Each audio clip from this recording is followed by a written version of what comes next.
আসসালামু আলাইকুম ওয়া রাহমাতুল্লাহি ওয়া বারাকাতুহু। অনেকেই মনের আশা পূরণের জন্য দোয়া কবুল হতে আমল খুঁজেন। কোথাও কোনো আমল পেলেই পালন করা শুরু করেন। তা যতই কঠিন হোক না কেন, দোয়া কবুলের জন্য আল্লাহ তাআলা কঠিন কিছুই বলেনি। তিনি শুধুমাত্র দোয়া করতে বলেছেন, খাস দিলে চাইতে বলেছেন। আল্লাহ রব্বুল আলামিন বলেন, তোমরা আমাকে ডাকো, আমি তোমাদের ডাকে সাড়া দেব। অর্থাৎ আমার কাছে চাও, আমি তোমাদের চাওয়া পূরণ করব। আমার কাছে সমস্যার কথা বলো, আমি সমাধান করব। আমার কাছে বিপদ থেকে মুক্তি চাও, আমি বিপদ দূর করে দিব। আমার কাছে বিচার দাও, আমি বিচার করব। এবং কি আল্লাহ তাআলা নির্দিষ্ট স্থানে নির্দিষ্ট সময়ে দোয়া করতেও বলেনি, বরং যখনই হোক যেখানেই হোক তার কাছে চাইতে বলেছে, তাকে ডাকতে বলেছেন। রাসূলুল্লাহ সাল্লাল্লাহু আলাইহি ওয়াসাল্লাম বলেন, দোয়াই হলো ইবাদত। আল্লাহর কাছে দোয়ার চেয়ে সম্মানিত কোনো ইবাদত নেই। বৈধ কিছু পেতে দোয়ার উপরে কোনো কিছু নেই। হারাম অন্যায় কিছু হতে বা পেতে দোয়া করা যাবে না। আমাদের ইচ্ছা বা চাওয়া জায়েজ কিছু হতে হবে। দোয়ার ব্যাপারে আমি আমার নিজের কথাই বলি। আমার জীবনে যেসব ইচ্ছা পূরণ হয়েছে, এগুলো শুধু দোয়ার জন্যই কবুল হয়েছে। সত্যি বলতে ছোট থেকে বড়, সহজ থেকে কঠিন সব চাওয়াই কবুল হয়েছে। কোনো সমস্যায় পড়েছি বা খুব দরকার, এমনিতেই বসে বসে দোয়া করেছি। নামাজ পড়ে হাত তুলে আল্লাহর প্রতি বিশ্বাস করে দোয়া চেয়েছি, আল্লাহ এমনিতেই কবুল করে নিয়েছে, আলহামদুলিল্লাহ। দোয়া কবুল হতে দুইটি কাজ থেকে বিরত থাকতে হবে।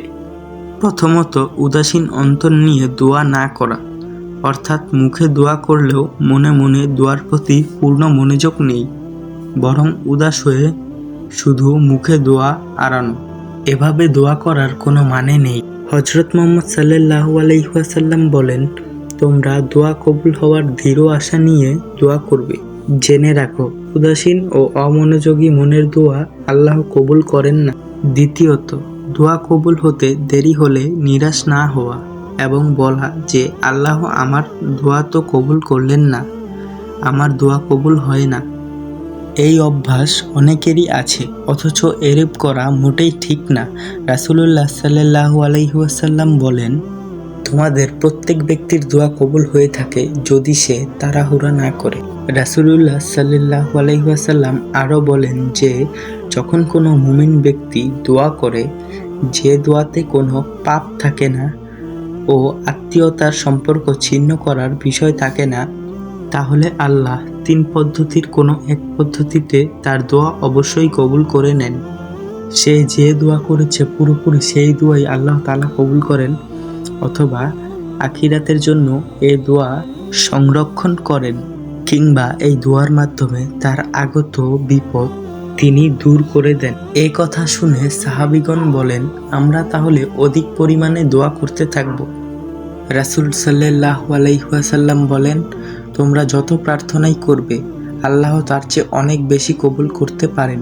যেভাবে দোয়া করা উচিত তা হলো, প্রথমত, দোয়া কবুল হবেই এমন দৃঢ় আশা নিয়ে দোয়া করা এবং দোয়ার শুরু ও শেষে আল্লাহর প্রশংসা করা, রাসূলের প্রতি দুরূদ পাঠ করা। আমি তো খারাপ, গুনাহগার, তাই আমার দোয়া কবুল হবে না।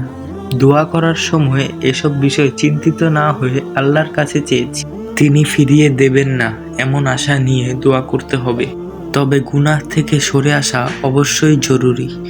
রাসূলুল্লাহ সাল্লাল্লাহু আলাইহি ওয়াসাল্লাম বলেন, তোমাদের কেউ যেন এভাবে না বলে, হে আল্লাহ তুমি চাইলে আমাকে মাফ করো, হে আল্লাহ তুমি চাইলে আমার প্রতি দয়া করো, বরং সে যেন পূর্ণ দৃঢ়তার সঙ্গে কামনা করে, কেননা আল্লাহ তাআলার উপর জবরদস্তিকারী কেউ নেই।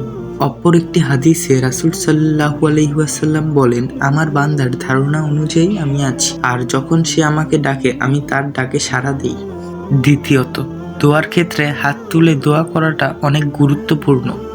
আল্লাহর কাছে হাত পাতলে তিনি ফিরিয়ে দিবেন না, আশা করাই যায়।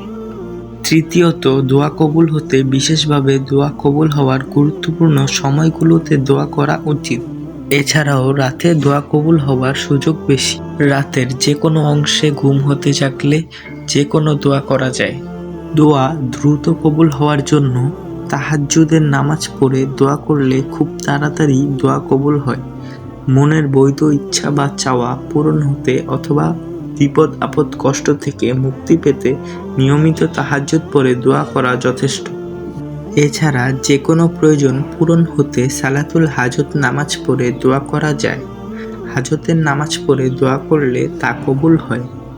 এছাড়াও দোয়া কবুল হওয়ার অনেক সময়ের কথা হাদিসে বলা হয়েছে, যেমন বৃষ্টির সময়, আজানের সময়, কুরআন খতম করার পরেও দোয়া করলে দোয়া কবুল হয় এবং রোজাদারদের দোয়াও কবুল হয়। ইফতারের সময় দোয়া কবুল হয়। এছাড়াও শবে কদরে দোয়া কবুল হয়। কোনো মুসলিম ব্যক্তির দোয়া কখনো বৃথা যায় না।